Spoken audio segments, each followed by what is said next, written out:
जंगी हालात में बिजनेस को कैसे स्टेबल रखा जाए, ये बड़ा एक क्वेश्चन है और लोग परेशान हो जाते हैं। सर 4 स्टेबिलिटीज आपने कायम रखनी है, आपके बिजनेस को कुछ नहीं होगा।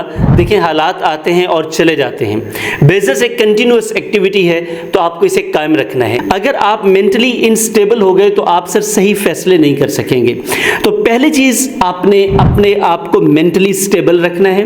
नंबर 2 बड़ी इंपॉर्टेंट चीज है सर फाइनेंशियल स्टेबिलिटी। अब देखें अगर बिजनेस में फाइनेंशियली आप स्टेबल नहीं रहेंगे तो कैसे चीजें आगे बढ़ सकेंगी, तो आपको फाइनेंशियल स्टेबिलिटी कायम रखनी है। Number 3 sir customer stability. देखिए आपका बिजनेस कस्टमर्स के साथ लिंक्ड है, बल्कि दुनिया का हर बिजनेस ही कस्टमर्स के साथ रिलेटेड है। नंबर 4 सर बड़ा इंपॉर्टेंट पिलर है आपकी बिजनेस का सर आपके वर्कर्स की स्टेबिलिटी बड़ी इंपॉर्टेंट है। सर 4 स्टेबिलिटीज कायम रखें, आपके लिए बड़ा आसान हो जाएगा।